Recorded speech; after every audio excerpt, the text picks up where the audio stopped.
Looking closer at the data he gets, he is amazed by it, and considers it to be really incredible. According to him, it wouldn't even be an exaggeration to call it a doomsday gene. As Xiao's decaying body hangs in chains in the lab, he smiles as he tells her to expect more surprises from him, since she just won't die. Then he revs up a chainsaw while laughing crazily and proceeds to cut her up some more. Xiao, who barely looks human anymore, asks if he has found the crystal core that he has been searching for and encourages him to eat it. While he holds a crystal core in his hands and continues his maniacal laughter, she asks him why he is hesitating so much. But Liu comes back to his senses and tells her that he won't eat it because it's just a piece of rotten meat. He shatters the crystal core, which surprises her, and asks him how he finds out. Slowly, Liu's image fades and Su Chen's face is revealed. He says that if he truly has a crystal core in his hand, she would have died long ago. She curses the fact that Su Chen had managed to escape. She finally found a suitable human for her goals, and she was just one step away from victory. But it all got taken away by our main character's insane mental fortitude. Su Chen slowly reaches for her head and says that he is going to open up her brain, but she tells him to wait. She starts crying out in anger and desperation, telling him that she is just a poor woman who'd been hurt. Then she tells him that if he wants her power, then she is willing to give it to him as long as he lets her go. Su Chen looks at her in pity for a moment and reminds her that once a Sakulina enters a host, then it takes over the host's consciousness. With that in mind, there's no reason for him to let her into his mind. After that, he grabs her head, and she tries to beg one last time, but Su Chen isn't moved. He squishes her head, causing her blood to spill everywhere.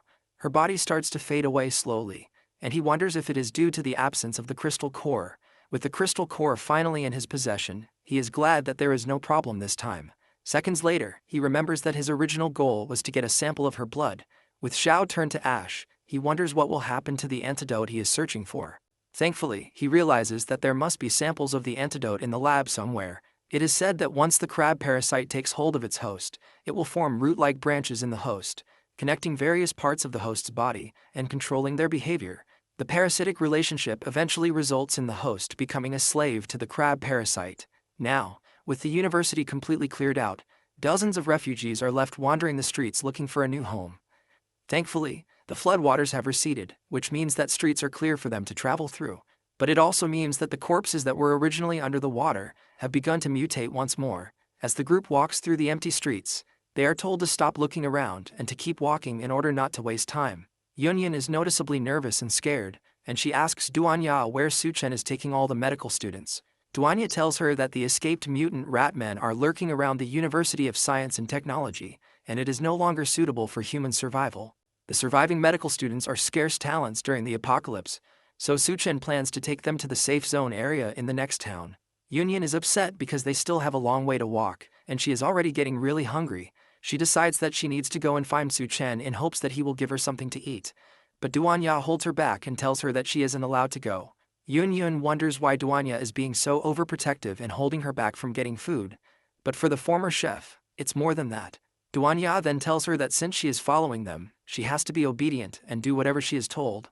Duanya remembers a time when Su Chen once stood over her as she sat vulnerable on the floor. At that time she was wondering what had gotten into him because he was acting strange. Su Chen has a fiery look in his eyes as he grabs her and tells her not to be afraid. He is just a little hot, and he needs to cool off by any means necessary. She couldn't believe it when he suddenly kissed her. But she didn't back out of it either. After that, her body started to feel weird, and the two of them started to fool around in the midst of a night of heavy rain. Back to the present, Duanya thinks about how wild Su Chen became after that moment they shared. She starts to wonder if it is a side effect of the crystal cores that he absorbs. As the group continues moving through the city, Su Chen says that after the flood recedes, bacteria, viruses, and even plants will start to undergo major mutations. Many resettlement areas will also start to collapse due to a lack of doctors. Doctors are really scarce at the time for them, and if they are able to make good use of the doctors they have, then they will be able to establish their own resettlement area. Apart from being able to get their own area, even if multiple forces emerge in the future, he also believes that they will have the capital to fight against them. In addition to that, the harvest at that time was good because Yunyun found a method of making serums and recovery potions. Su Chen believes that after Tianyue and the others are done recovering, then they will be able to give him a helping hand when needed. Thanks to his space ability, he was able to store all the research equipment and materials from the laboratory building within his dimensional space. He then wonders about the rat's crystal core that he absorbed. Not only did it enhance his berserker ability, it also increased his physical strength. The crystal core also gives him ice powers, and although he can only condense a little ice right now, he is determined to find a way to increase it in the future. As if he isn't overpowered enough, the crystal core of the half-body female mutant also adds more abilities to his arsenal. Her crystal core gives him 2 psychic abilities, but he is upset that he didn't get the power to create illusions. Tianyue notices a weird sound coming from around them, and the others get very nervous. Su Chen activates his first psychic skill, which is spiritual perception. The ability probably came from the corpse's appetite for blood. His eyes turn to a sharp red color, and he grows a very intimidating aura, which allows him to see the heat signatures from the blood of living things about 30 meters around him. It is like he has turned into a heat-seeking radar. He then notices that the members of the Devourer clan were preparing to ambush them. He can see the numerous mutated people hiding in the buildings and waiting for the right time to strike. One of the members of Su Chen's group sees something frightening and tells everyone else to look up towards where he is pointing. Above them, they can see a female who has been hung on the traffic light pole, and a girl among them notices that the person hung is known as Rui Rui, a former roommate of hers. She tells the guys to hurry up and save Rui Rui before it is too late. It is a life that needs saving, and she can't stand seeing her friend in such a humiliating state. One of the guys attempts to go and save the girl, but Su Chen stops him and tells him to mind his business. Su Chen then tells his group to keep moving and stop wasting time. The girl can't believe how cold-blooded he is. She wonders if Su Chen is even still human because it doesn't make sense that he would just watch someone die when there is still a chance to save her.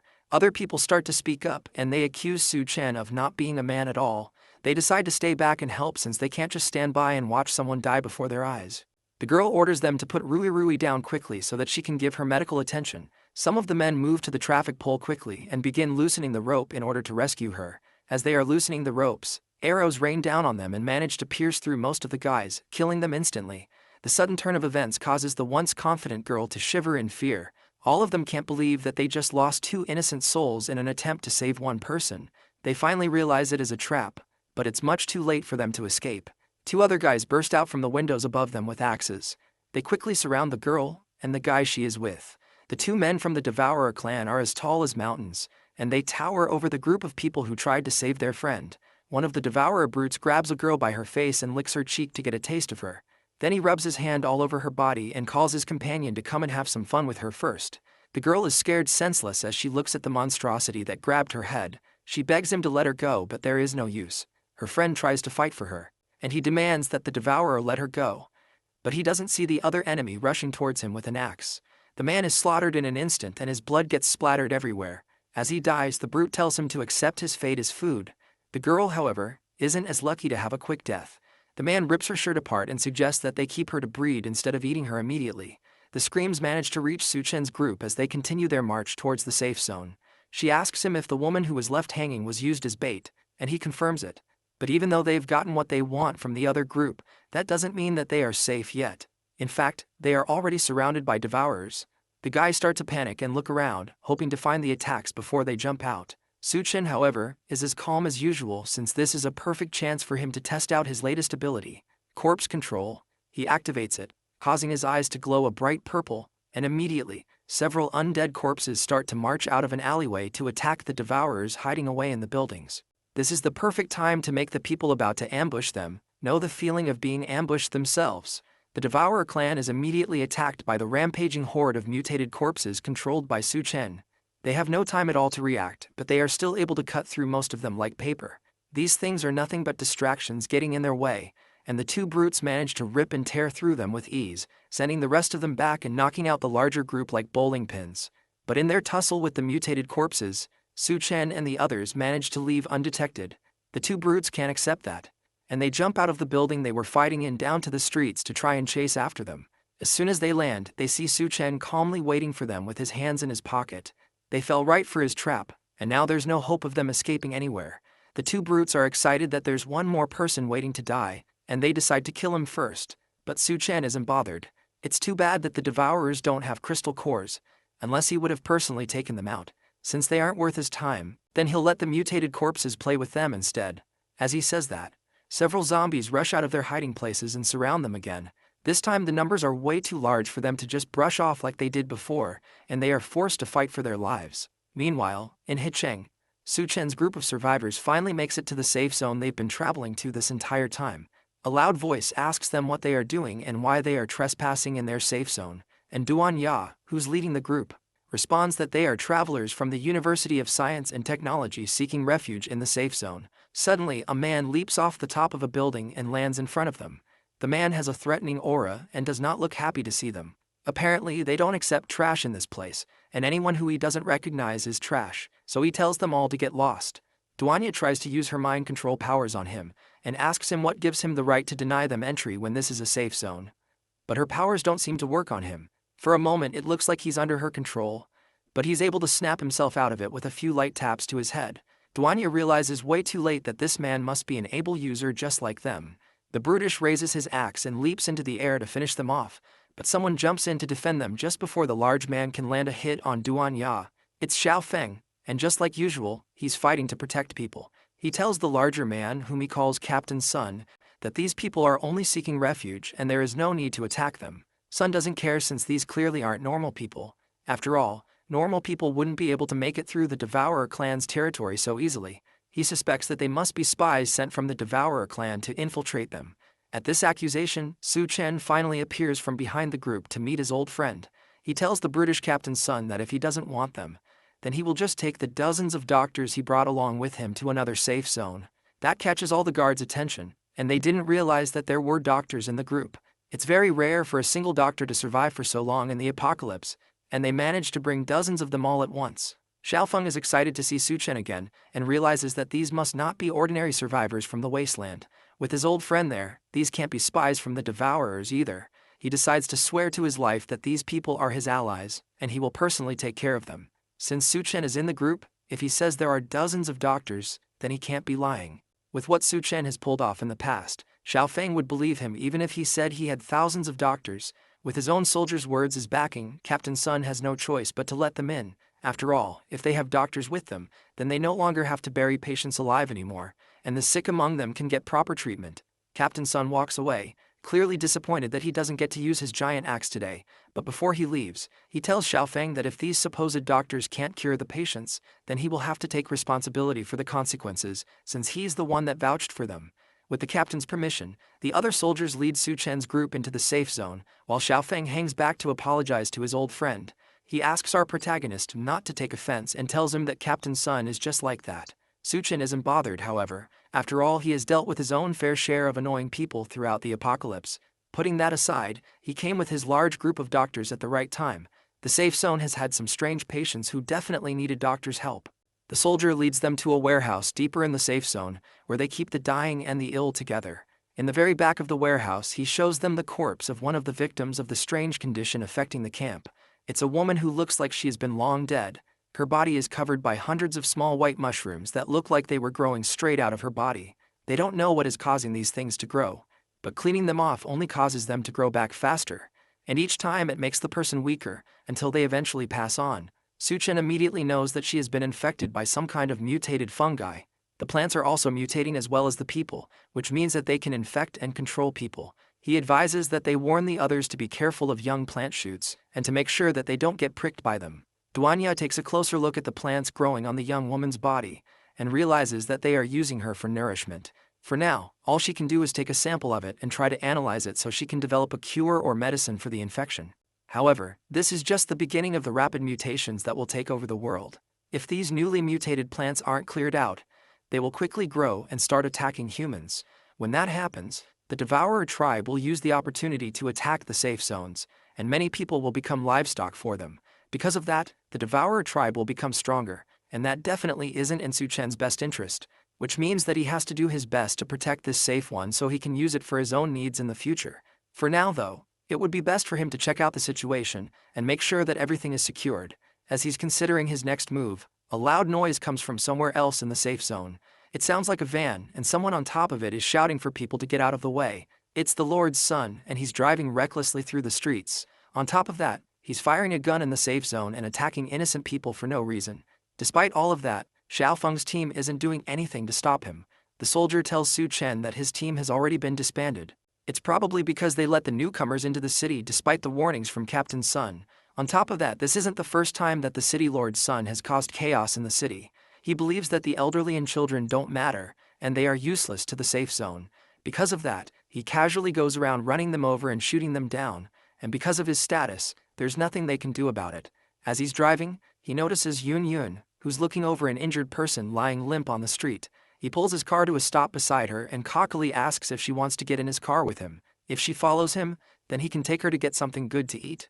Yun Yun slowly gets up and tells him that she's so hungry that she can't walk anymore, so if he wants to take her out, then he's going to have to carry her. The Lord's son happily agrees and calls her over so he can carry her.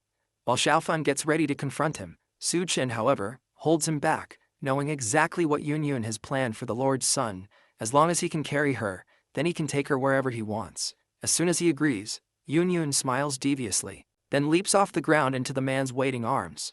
But just before she lands, she grows rapidly to her largest size and smiles down at him as she falls. The Lord's son realizes the situation just in time and manages to avoid getting crushed by a giant woman. Her new size rips her jacket into pieces and makes her heavy enough to destroy the man's car. Unfortunately for him, he isn't fast enough to completely escape and ends up with a crushed leg.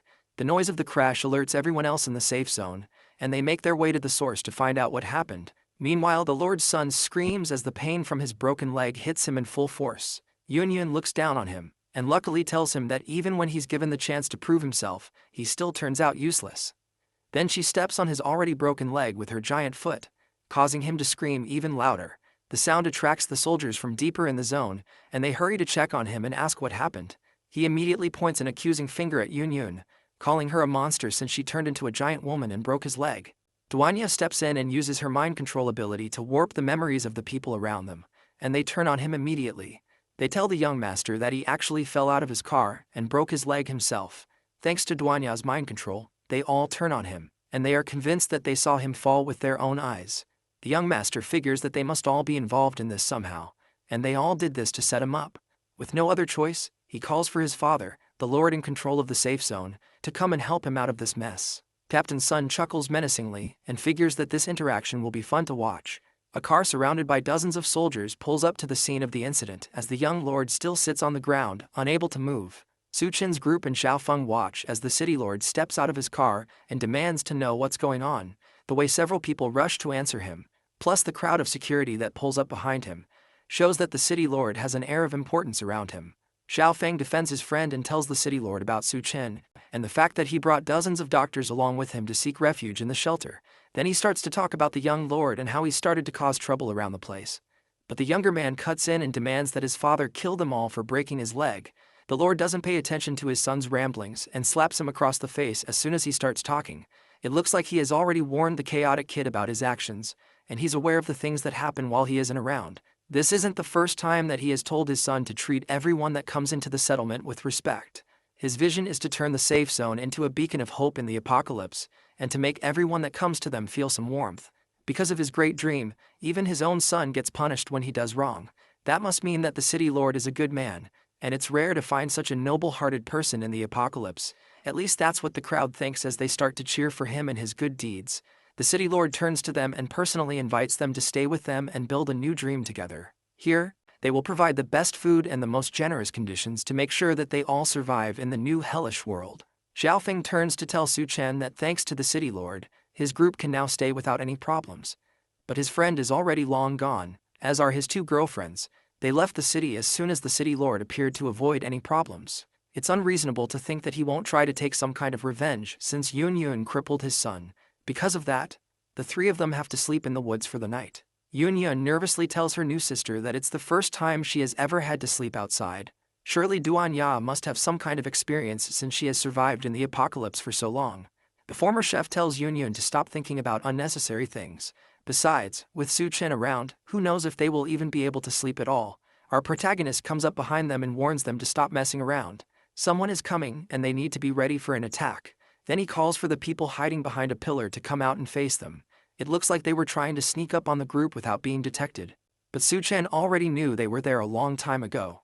They come out of their hiding spots and ask if Su Chen thought he could hide so easily after breaking the young master's leg. There are dozens that surround them, and they tell him that there is no way for them to escape. But unluckily for them, Su Chen never planned to escape. He just didn't want to go on a killing spree in the city and end up accidentally hurting members of his friend's team. The men approach him and laugh at the fact that he's talking about a killing spree when he's clearly about to die. They decide not to waste any more time pointlessly talking so they can finish him off. Su Chen casually annihilates one of the men approaching him with a single punch, causing the other men to realize exactly what he meant by killing spree. They open fire on the group in a panic, hoping to take him out quickly, but Su-chan immediately pulls out his dual katanas and cuts through all of them in less than a second. The last man remaining begs for his life and tells Su-chan that if he's spared, then he will reveal the secret about the city lord. Our protagonist pauses his sword just before it slices off the man's head, then tells him to continue. The man tells them that the city lord has close ties with the nearby Devourer clan. Every week they secretly make a trade behind everyone's back. The city mayor gives up some of the refugees in exchange for food.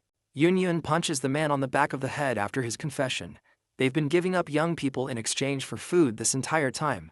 The man leads them to the city gate, where the deal usually goes down, and they see several people in a cage while a brute from the Devourer clan looks over them. He tells the guard that brought them that the food will be thrown to the gate by dawn. Then he grabs the man by his neck and lifts him off the ground. The guard struggles for a moment, but it's no use as the Devourer brute bites down on his neck and rips his head off of his body in one tug. The guards are just refugees hired temporarily, and the city lord never leaves any witnesses alive.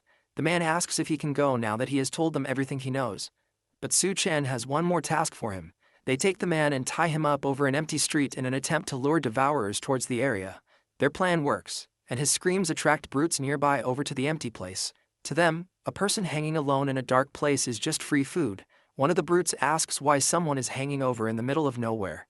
But his companion doesn't care, and just wants to get his hands on the free food. They rush up to the guard and punch him in the stomach, causing him to cough up blood and pass out.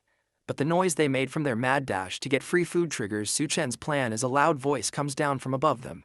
It's Yun, who has been the one dangling the man over the alleyway this whole time. She grabs one of the brutes who fights for his life, while another one notices the glare of a sniper scope from a window above them. They finally realize that this whole thing was a planned ambush for them. Upstairs, Duanya carefully aims a sniper rifle at the devourers in the alleyway. She remembers Su-chan's words about how the devourers have mutated so much that their skulls are probably too hard for bullets to pierce, so the only way she can take them out is through multiple hits on one spot. She aims at one of the devourers, then fires 3 shots, managing to hit him straight on his forehead in 3 consecutive bursts. Meanwhile, the other devourer still fights against Yun's giant hand as it threatens to crush him. He doesn't notice Su-chan casually walking up from behind until he feels a hand on his. It's too late. Our protagonist places a hand on the brute's head, crushing it instantly, and then they go on to take out the entire group. With the Devourer clan's main force taken out, Su-chan and the 2 girls take all the food that was meant to go to the city lord for himself. Then they head to a house that's still in surprisingly good condition, despite how unforgiving the apocalypse has been. Inside, he summons a bed from his inventory as well as more food to create a feast for him to enjoy with his 2 girls. Duanya tells him that if he wants to own a settlement base, then he can just find a different place and conquer it as his own. There's no need for him to get mixed up in the mess between the city lord and the Devourer clan. While that is true, building a base takes a lot of time and effort, and he's not good at that sort of thing. For the actual management of the base and its welfare, he's going to need someone reliable who has experience working with that sort of thing, and that person just so happens to be inside Hicheng. As they talk, Yun appears wearing an outfit that doesn't leave much to the imagination. She sees both Duanya and Su-chan lying on the bed and asks why they decided to start without her. Su-chan lays down on the bed as the 2 girls climb around him, ready to fool around. Thanks to him, they have been able to live like humans since the beginning of the apocalypse, so tonight, they plan to return the favor and serve him well. While the 3 of them get freaky in the ruined city, the guards from the safe zone eventually find the hanging corpse of the man that Su-chan used as bait.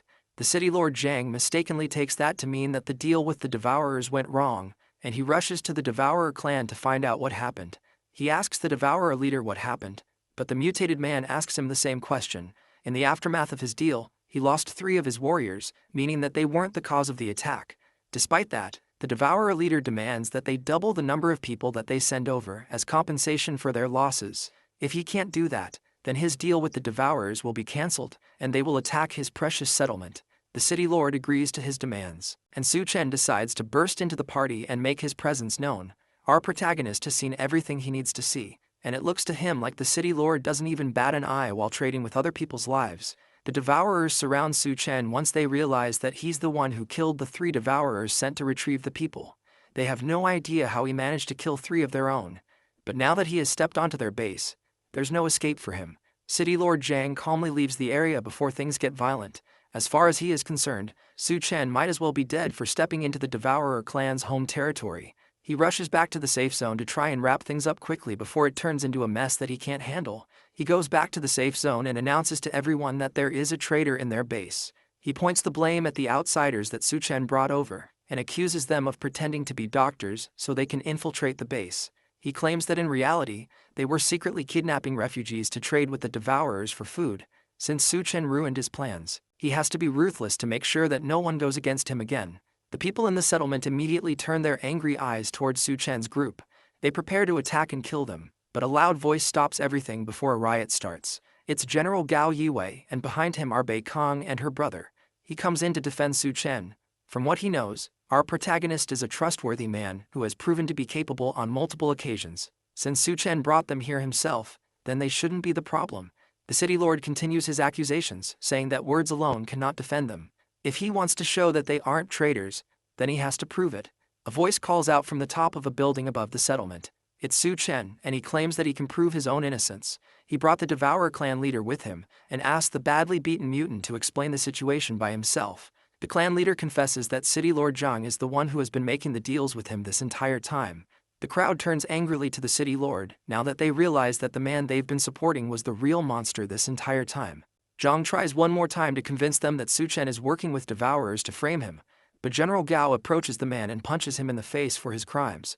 Now that the truth has been revealed, Zhang stops pretending about the situation and laughs menacingly as he reveals that he really is the one who has been exchanging people with the Devourer clan. But now it's the apocalypse, and all the places with supplies have already been taken over by the Devourers. They are just waiting for others to fall into their traps.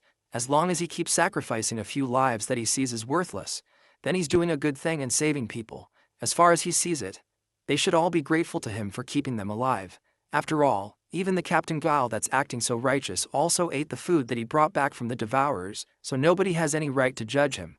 Well, that's what he thinks, but Su Chen's fist begs to differ. After a sharp right hook to the face, Su Chen tells the man that he's a coward.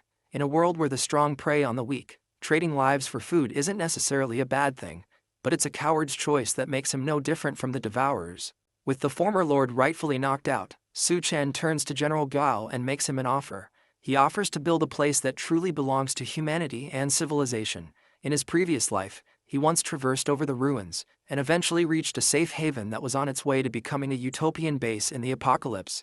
There were no shackles of class and nobody cried of hunger. Everyone was well fed and they all had peace of mind. All this came from its creator, Gao Yiwei. But for now, he's only a deputy under the current city lord. In his past life, it wasn't until he discovered the dark side of the base that he decided to leave and build his own. All Su Chen did was make things happen a little earlier. However, the other soldiers had their reservations about the whole plan, even though building a base from scratch is way too hard, and if they want to do things their own way, then they can't live under someone else's roof. They have to establish a new base by themselves if they want to survive on their own. The city lord laughs at their plans of building a new base. Outside the safe zone of his city, beasts run rampant and zombies are everywhere. There's no guarantee of basic food and safety. Leaving his safe zone would be a surefire way of sending people to their deaths. The crippled lord's son advises his father to let them leave if they want to go. They'll eventually come crawling back once they've suffered enough. The other survivors also start to doubt if they can survive outside of the city lord's safe zone.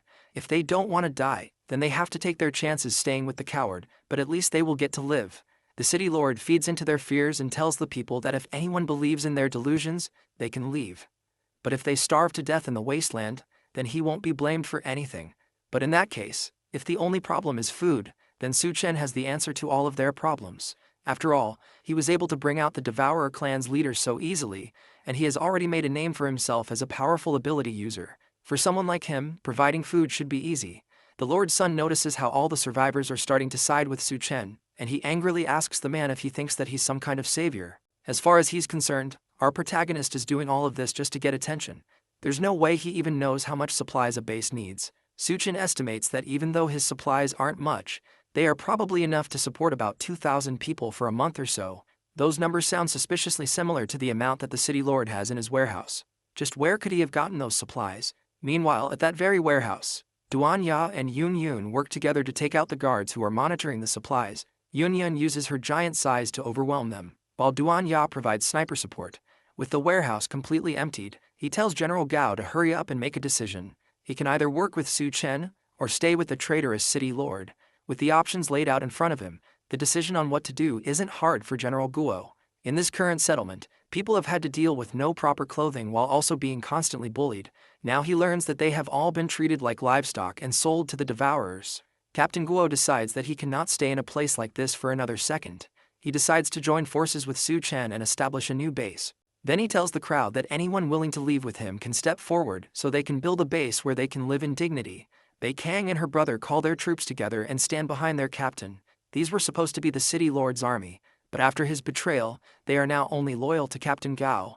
He orders the few soldiers that are still loyal to him to point their weapons at Captain Gao and his men. The Lord's son menacingly points a gun at Su Chen and fires rapidly. If our protagonist had never shown up with his people and his plans, then his leg would never have been crippled. The bullets all miss, and Su Chen takes the opportunity to rush over and grab the younger man by the throat. He tells City Lord Zhang to order his men to drop their weapons, otherwise he'll snap the boy's neck. Not wanting to lose his only child, Zhang calls off the attack, and Su Chen tells the captain to take his people and the refugees away. Our protagonist will personally handle things from here. Captain Gao agrees to the plan and tells him that they will all be waiting for him at Shangyun University. With everyone gone, the city lord asks for Su Chen to release his son so they can both take a step back and talk it out. That is simply a plan to get Su Chen standing alone, so that a sniper stationed on the roof of an opposite building can take him out. Our protagonist sees through that and orders Duan Ya to take out the sniper. In a second, the sniper's head pops like a balloon. With the sniper dead, Su Chen finally lets go of the city lord's son. But right as the father catches his son, he notices a grenade in the younger man's mouth. Just before it explodes, Su Chen asks Lord Zhang how human flesh tastes. Zhang barely has a second to respond before the bomb explodes, killing his son and leaving him shirtless and angry. That confirms Su Chen's suspicions from his past life. The former city lord Zhang Jianshu is a devourer hiding among humans. He's a level 2 devourer, which means that he's too much trouble for Su Chen to take on right now, but next time he won't be so lucky.